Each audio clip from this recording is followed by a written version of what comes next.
Welcome everyone to tonight's after show. Those that are joining me live, I appreciate you. Those that are watching the edited version of that, I appreciate you as well. If you're ever interested, come join us every night as we have the watch party first is live and then follow that by the after show. But we're here to talk about this fifth episode. And for those that join the watch party, know what I said at the beginning of that before the episode started. I was thinking this was going to be a setup episode, which was very much the case. And setup episodes can sometimes hit or miss for some people. I know some people out there, some of the criticism for this season so far has been like, man, it's a slow pace, slow burn. We got last week's episode. There was a lot of action the last 20, 25 minutes or so. And I hear people's complaints about that, but I've always been someone that can appreciate a slow burn when shows are well written and they're well acted and they have great direction. Even though we might not see dragons every episode, people fighting with swords, we got verbal combat, political moves being made amongst the groups themselves, and of course, opposite. A lot of great moments that we'll break down. I like how the show is setting up. Again, we all know it's Team Black, Team Green at each other's throats, but it's also still things within their own groups, within their own camps that they have to deal with. Allison and Cole, Allison and Aemon and Cole, Aemon and Aegon. I mean, where's Otto? Does anyone put APB on Otto? Where is he at right now? He just chilling with his legs up. Just like, forget all that stuff that my family's dealing with. I'm going to be over here chilling with my grandson. Same goes with Team Black. We got the White Worm get into Rhaenyra's ear, which I think is going to be helpful, talking about getting the people on her side. So we will definitely talk about that as well. So a lot going on, y'all. So with that, let's just jump right into it. We open the episode with Corlys, who obviously lost his wife, under the impression that he's lost his personal kids, which we know Laenor is still out there. I wonder, again, book readers don't tell me, but I wonder if Laenor is going to ever, come back into the picture. Is he going to ever pop back up at some point in time? But, he's lost his kids in his mind. He's got a couple grandkids left, and it's just like he's lost everything in the pursuit of the throne and power. And what has that got him, losing the closest person to him? So I love that that the episode wasn't shying away. Throughout this entire episode, we felt the ramifications. We felt the loss of her. And I really appreciate the show taking its time and showing us characters mourning, showing us characters in doubt, showing us characters that are questioning their alliance. I like that. That's what I love about when Game of Thrones is at its peak, at least in my opinion, when they showed you these characters are not invincible. These characters have flaws. These characters do have hearts. Even the bad ones have hearts. So I love that the show took its time of establishing that, from immediately after losing her to seeing how her loved ones react to that, was something I really appreciated. Listen, man, Team Green ain't shit. Team Green, I tell you right now, is a bunch of just people that have no hearts, man. Christian Cole is trying to celebrate the victories of what they just did, and praise the king Aegon for slaying this dragon, as they have the head of Meleys in the streets. In my mind, I'm thinking, there's going to be a lot of people celebrating this, happy about this kind of huge loss on Team's Black side. But again, something that this season has done more than season one, and also I would say for even Game of Thrones, they're giving us the perspective of the common folk. See the people of King's Landing, how they feel. We'll talk about Hugh and his family a little bit later, but I love that we get that outside perspective. There's so many bigger than life characters in these worlds and these fantasies that we only spend time with the heroes and the villains, and we really don't know how others are affected by their choices, their wars, their battles, their disagreements. So I love that this season is showing us that perspective as they're wheeling the head of Meleys through the streets. Again, is setting a seed for something that we talked about in the live after or the watch party. This is setting the seed for the people within the kingdom is going to rebel against Team Green. They are killing the rat catchers. They're cutting off the heads of dragon. And there's one line by I don't know if they put the camera on the person, but one of the common folks say, this is a bad omen. It tends to be true. So I don't think that's just a throwaway line out there as far as the omen of what celebrating the death of a dragon can mean. So again, I'm liking this, man. It's setting the seeds of so many things. There's so many things within one scene that just can be broken down in so many different ways to look at it. And again, Cole, silly ass, think that this is, technically it's a victory, but it's not a moral victory. It's not something that people with dignity and respect and heritage and love for their, what's come before them, that they're not celebrating this. So I like that a lot. Aemon and Allison. Never in this episode was a perfect example, at least in my eyes, showing the difference of parenting between Allison and her kids and how they treat each other, how weird they are around each other. so on and so forth. And the lack of like motherhood or the lack of like any mother bonding that she has with her kids is non-existent compared to Rhaenyra, which we'll talk about later. But this man, I remind you, has killed Luke. He's killed Rhaenys.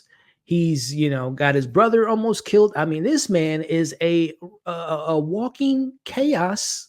Just wreaks havoc. Agree or may not agree, but he is the Daemon of Team Green. I'm getting that from this moment and throughout this episode is this distrust that Alicent has for her own son, Aemon. I go back to whatever episode that was in season 1, how she was so gung-ho about like, you hurt my son when he got his eye cut out, and how that was like one of the only times I've seen Alicent be like I don't want to say a care mother. She was kind of more pissed about the situation more than I think she even cared about her son losing an eye. Neither here nor there. That was like the only time I could remember them having like a moment and her being like a mother to him at some point. But now just looking at how far they've come, where it's just like, she notices that he has her son's, his brother's, dagger, which we all know how important that dagger is to the lore of this world. She knows, right? Let me know in the comments. Those who are watching live and watching replay, we can all agree that Alicent is very much aware that her son was trying to kill her other son, a la his brother in the King, Aegon. I'm very aware that she knows. And she knows. But just like she knew the truth about who the real Queen should have been, she keeps it deep down under. And we're going to talk about that scene here in a second with her anxiety and her frustration will come out. And in what form, we shall see. Within this scene, man, a couple things that stood out to me. Number one, he looks disgusting. No, but number one, he is burnt to an ash. But this guy here doesn't even have an ounce of sympathy or empathy for his brother. Like, can you at least pretend to have your one eye have like a tear come out of your one? I know your other eye is missing, but can the one eye just show like a sense, like just a little tear, just a little thug tear for your brother? The man's not capable of doing it. Like he might as well be smiling at this point. Like, what does his face say to y'all? Like, to me, this is like, you lucky son of a, you know what? You just barely made it out of my grips, brother. He can't even fake it, y'all. He might as well just said I did it, y'all better watch out. I'm gonna kill him in his sleep. Like, he might as well just say that at this point. So very excited, very curious, very intrigued to know if the truth is ever going to be brought to the forefront. Like, again, I'm very confident that Alicent knows the truth, but we know when it comes to things being truthful, she don't know how to. None of these Team Green representatives know much about truth. So if that will come to light, I wonder how that plays out. If that's something that we can look forward to, I would love to hear the conversation of him saying, "Yeah, I tried to kill him. What you gonna do about it, Mom? I'm the king now." And we'll talk about that scene. And she pretty much asks Cole, like, what happened to my son? Why is, someone that you were sworn to protect, why is he almost on his deathbed? And Cole has no answers because, again, as I say, this should be the Team Green motto. Green don't tell truths. They're all about lies. Pretty confident that Cole knows what Aemon's trying to do. But again, no one's talking. No one's saying what's on their mind. They're all just giving each other the look and just waiting for the shoe to drop. So again, this whole thing of Aemon is very, very important in this episode. Throughout this episode is seeing the growth of our younger generation. These two with Jace and Bela pretty much just kind of talking about how he just feels so held back, that he can be doing more and wants to do more. She's telling him, you can't be so quick to it. I mean, you're the successor, you're similar to what your mom's dealing with. Everyone looks up to her and she can't put herself in harm's way. And the same goes for you because of, again, the succession of it all. He comes up with an idea that ends up working out for him, as we'll get into. But again, I like how this episode really did, and a lot of you all has been commenting on that, especially with the watch party, just appreciating how this show can have its main characters be in the forefront. Your Alicents, your Rhaenyras, your Daemons, all the adults of the shows get their time to shine.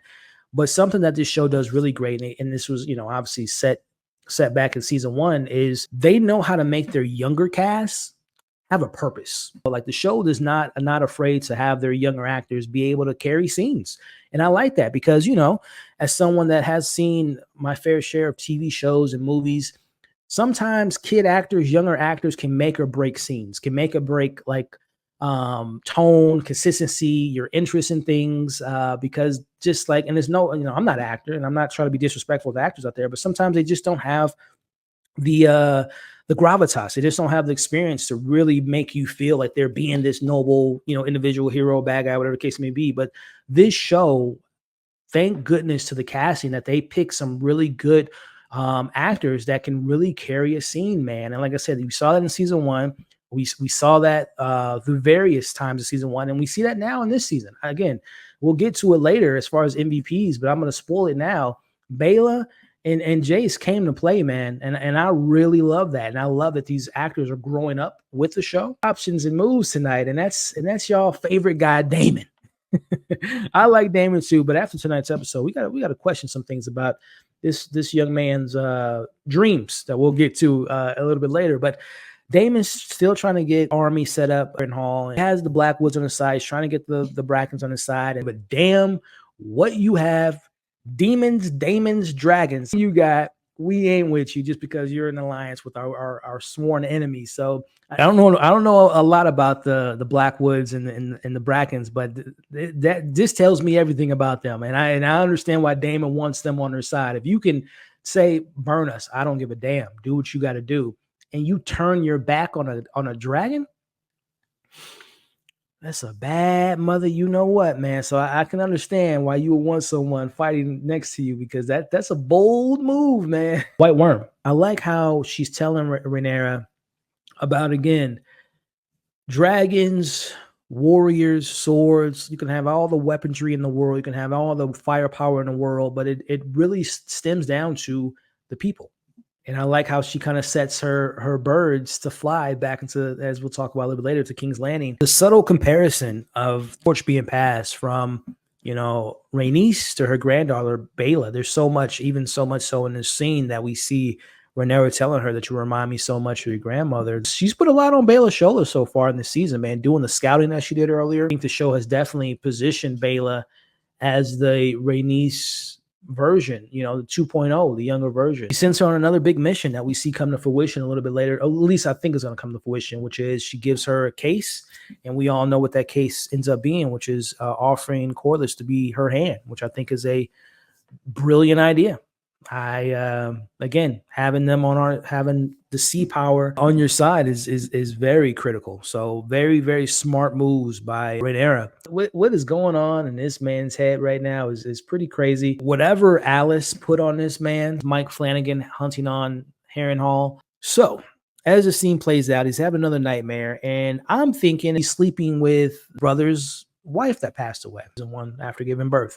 But as the scene goes on, it's not who that is. You guys can correct me in the chat. I don't know the princess's name, because I don't know how often they've spoken about Viserys and Daemon's mom. This is Daemon's mom that he's dreaming, fantasizing about.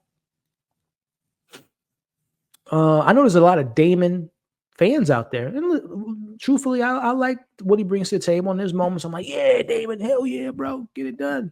But moments like this just make me question that sense of fandom. This man is a freak, bro. Tell y'all something, man. This scene was freaking-tastic. We have Allison at the table. Allison's like, listen, need I remind you all, when my husband was down and out for the count, the one and only me stepped up and, ran the kingdom. I have experience. She has point to that. But need the show remind power dynamic that no matter if you have been a queen longer than your son, it all comes down to the royal blood and men controlling the narrative and controlling the seven kingdoms, man. She got shot down very quickly. Even her boo thing, Cole, came up and was like, it is what it is, man. He's the next in line, which is Aemon. And Aemon's like, sorry, mom. While all this is going on, is classic, man. Put this on a t-shirt of when someone thinks they're at the precipice of just being in full control and it being taken away by their own son. Man, this was a great moment. Again, the young generation, the young bloods, the young actors that are doing a great job. I was very nervous for Jace, but he makes it happen, man. He's like a young GM, for a football, basketball, soccer, baseball, whatever sport you want to name. He's a young GM with a lot of power behind him. He got a blank paycheck, doing whatever he wants, recruiting some people to join the team. He's out there making moves, man. He's recruiting the fray. Very, very important, while whole men making their way to the river lands, and obviously the fray have a big control over that. And he writes a big check. I don't know if he's going to deliver, but I mean, he pretty much speaks for Damon in this moment, where he says, my mom will want you to bend the knee, and in return, what do you guys want? Well, we want Harrenhal, young man. Can you make that happen? Enough said. The pouring of the wine in the cup answered that question. So a big move by a young man, and I'm very, very, very, very curious to see how Damon's going to handle that news when that comes across his way. Bela goes to her grandfather and tells him what the queen wants, which is him to be her hand. He's at a point now where he's just like, being at her hand has caused me to lose my kids, my wife now, and a lot. So, I mean, she's got another one coming if she thinks I'm just going to take this offer. And Bela just lets him know, grandfather, man, like, your wife, my grandmother, the queen that never was, would have wanted this, man. She stood by her side, as will I, and you should do the same. Like, I'm riding with Rhaenyra, with or without you, grandfather, but I would love to do it with you, and she would love to have you as her hand. So a great moment, man, as he says, I would have you as my heir. And she's like, no, my blood goes through the water. And whatnot. It's a great scene. It's a great moment, again, between Jace and his moment of maturing and becoming the man that I know that he wants to be, and do the things he wants to do to show his worth in this world. And the same with Bela, man. Aegon, but she's in there, but she's just like, she doesn't have it in her. She doesn't have that motherly love for her kids. Like, it's just non-existent. Leaves, and as soon as she leaves, he's like, mommy. Love for the kids. As we wrap up, again, from one scene to the next, we see this mom and son completely on different odds and different sides with Alicent and Aegon and Aemon. But then we cut to a mother and son relationship that, has had its ups and downs or what have you. But for the most part, they're on the same page. And this is a perfect example of that, as she's reading through the books, of figuring out a way of, taking advantage of, we lost a big part of our arsenal with losing Maelys and obviously Rhaenys. So, I mean, we got 2 big dragons in the basement. I believe we're going to be some dragons we can look forward to seeing in the war. So while he did go against his mom order, she still respects what he did. She saw what he did, and it can applaud that. Obviously you can't just take a dragon like a car in an ignition and just turn it on and it goes. There's a process, right? So, and I believe if the process doesn't work out, you can die. Which I'm pretty confident Rhaenyra is not going to die, but it's going to probably be a challenge to her to get the other dragon, the big one. I like that, man. Overall, we're going to wrap up here. Before I give my final score and my overall thoughts, for those watching live and for those watching the replay and the edited version of this, put your scores and your final thoughts and your predictions of what you all hope to see. Again, for my book readers, if you know, keep the book's spoilers to yourself. But your score in the chat. What score or letter grade would you give this from A to F to 1 to 10? For me, a good 8.5 out of 10. I think the writing was really, really fantastic. I think the acting was phenomenal. I love, again, how these younger actors do never fail to amaze me to be able to come with the good scenes, man. I mean, from that 9 or even a 10 out of 10, pacing. And there's some moments where it's like, not all of it is as exciting as some scenes as the other. Some of the things are playing the long game, again, from the perspective of the common folk. Like, that's been a long game process. They're not the Hughes of the world, and all that is not as of right now, as is not as important as some of the other storylines. The half is still a solid grade. It's going to be the end of the recorded version of that. Again, like, share, comment your thoughts in the comments below, and join us next week for the watch party and the after show. But again, thank you all for watching. Y'all have been awesome. Catch you later.